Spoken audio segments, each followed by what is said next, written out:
What's up guys, Matt Day here, and today we are finally going to be talking about the new Polaroid Originals film and what my experiences with it have been so far. But before we do that, I'm going to take a quick second to thank our sponsor today, which is Squarespace. If you need a website, a domain, or an online store, make your next move with Squarespace. So for the last couple of weeks, I've had my hands on a few packs of the Polaroid Originals 600 film.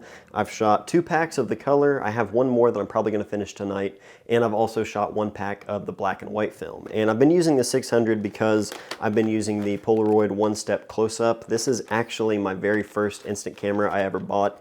I bought this about 12, 13 years ago at a Salvation Army for a couple of bucks. And I used to use it years and years ago with the original Polaroid film, not Polaroid Originals, and it got a lot of use way back in the day. And then after that, I switched to the SX70, and that's kind of always been my workhorse over the years. And then earlier this year, I was trying to purge all of my cameras, and I sold my SX70 like an idiot. And then Polaroid Originals comes out, and they've got all this new film, but luckily I've got one ordered from Brooklyn Film Camera that's on its way, so I'm excited to test this film out with the SX70. That's one of my all-time favorite cameras, but for the last couple of weeks I've been using the one-step close-up, and it's been a fun kind of experiment for me to kind of go back to basics a little bit with one of my first, my first instant camera that I ever owned. But the 600 film so far is what I've been testing, and it's been through this camera, which has a plastic lens, nothing like the SX70, but still I've been pleasantly surprised by the results.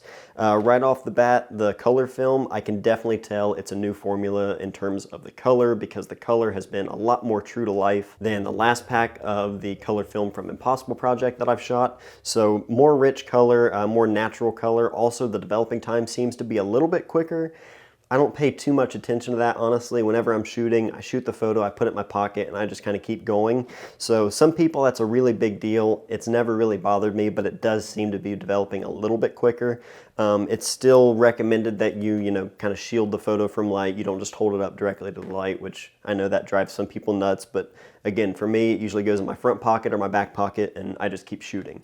The black and white film, however, I don't know if this is a new formula because it looks pretty much identical to the last black and white film that I shot from Impossible Project, but it's really, really good. I was always a big fan of that film. Super high contrast, really rich blacks. The highlights kind of have this like milky kind of tone to them. It's kind of hard to describe. When you see it in person, you know what I'm talking about.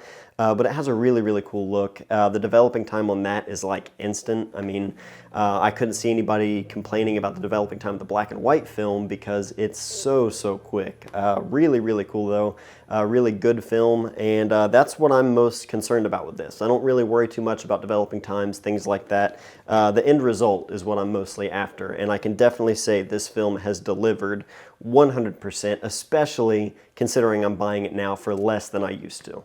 One thing I did notice that I thought was kind of interesting, and I thought I'd mention it just in case nobody else, noticed it. But on the cassette of the film pack, the box, whatever you want to call it, cartridge, on the bottom of it, it has like this little raised lettering where it says Impossible. So I don't know if this is like they're just using all of the cartridges they already had made, and then eventually they're gonna make new ones, and it's not gonna say Impossible, or if this is like a small little nod to Impossible Project that they're gonna keep.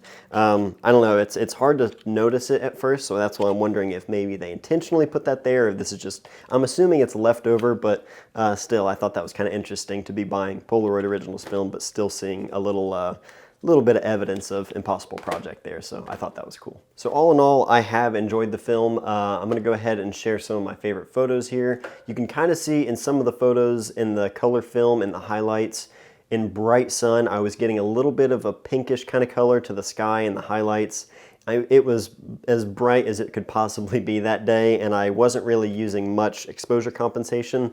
I think if I were using more, it might have helped that. I'm not really sure, but yeah. I'm going to go ahead and let you guys see these photos. That way you can see what I've come up with so far.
right, so I hope you guys enjoyed the photos, and I hope you enjoyed this video.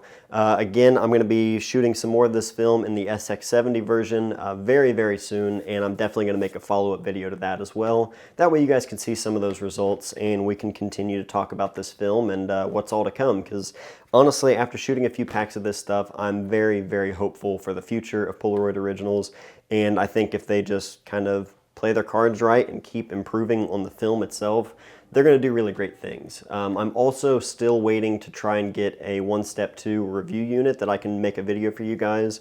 I know it's very limited quantity right now. The camera's not even out yet, but as soon as I can make that happen, I'm going to. That way you guys can get a video on it. But if you guys have any questions at all about the film, or if you have your own experiences that you'd like to share, please feel free to do so in the comments below. So thank you guys for everything. Thank you for watching, and I'll see you guys next time.